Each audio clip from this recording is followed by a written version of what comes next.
Noong 2018 sa aming baryo sa Capiz, nagdaos ng malaking piyesta para sa patron namin at libu-libong tao ang dumagsa sa plaza kahit madilim na ang paligid pagkatapos ng misa. Ako si Mang Rode, 42 anyos noon. Katulong sa paghahanda ng hapag, kaya maaga akong naglinis ng mga misa at naglagay ng mga ulam na natira mula sa tanghali. Habang naglalakad ako pauwi, bandang alas 12:30, napansin ko na tahimik na ang buong baryo, maliban sa malayong tunog ng gitara na parang nagmumula sa likod ng paaralan. Bigla akong natigilan nang makita ko ang ilaw sa dating bakanteng lote malapit sa amin. Parang may naghahanda ulit ng hapunan kahit tapos na ang pista. Lumapit ako ng dahan-dahan dahil akala ko may mga lasing na nagkukwentuhan pa. Pero habang papalapit ako, lumalakas ang amoy ng bagong lutong adobo at inihaw na baboy. Pagdating ko roon, nakita ko ang mahabang hapag na puno ng pagkain na tulad ng sa pista kanina. Pero walang tao sa paligid, maliban sa 5 nakaupo sa dulo. Yung 5 ay mukhang pamilyar sa akin. Mukha silang mga dating kapitbahay namin na matagal ang patay. Pero ngayon ay buhay na, nakaupo at kumakain ng tahimik. Isa sa kanila, si Aling Nina na namatay noong 2015 dahil sa sakit, ay tumingin sa akin at ngumiti ng malapad na parang kilala niya ako mula pa noong bata pa. Tinawag niya ako sa pangalan ko ng mahina pero malinaw. Rodi, halika't tumikim ka. Mainit-init pa ang adobo. Hinanda namin to para sa'yo. Nanginginig ang tuhod ko, pero parang may humihila sa akin palapit sa upuan.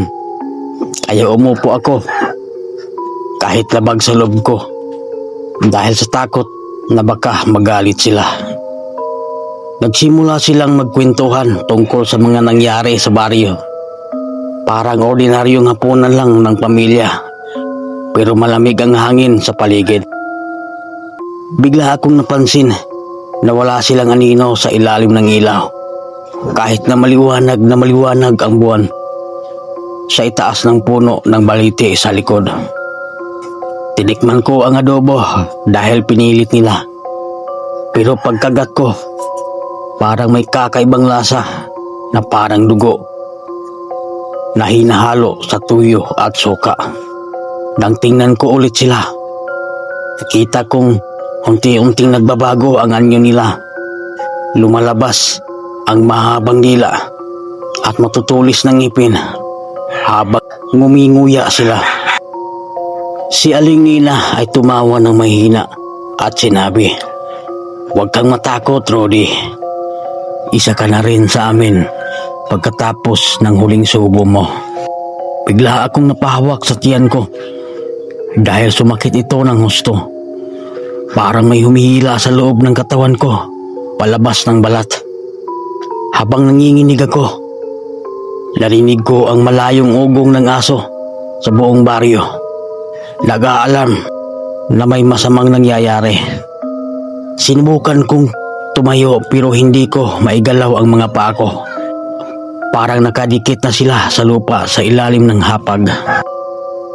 Yung isa sa kanila, si Mang Tino na dating barangay captain, ay lumapit at hinawakan ang balikat ko ng malamig na parang yelo.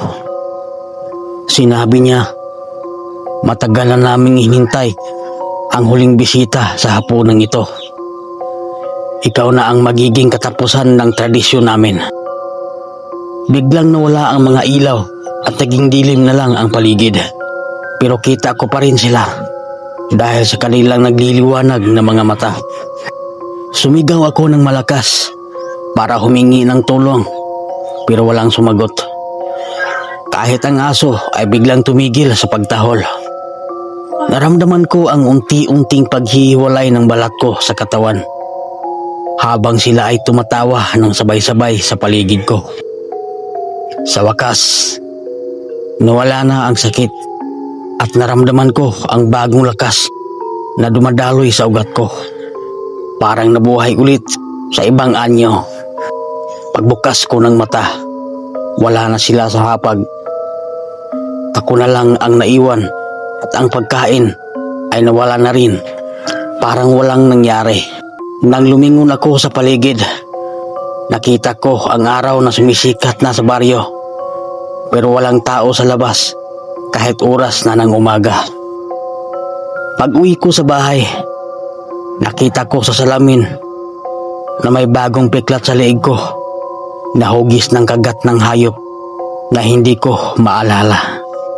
Mula noon, tuwing may pista sa baryo, hindi na ako lumalabas paggabi dahil natatakot ako makita ulit ang hapag na iyon. Pero minsan, naririnig ko pa rin ang mahinang tawanan nila sa hangin na parang inaanyayahan akong bumalik sa huling hapunan.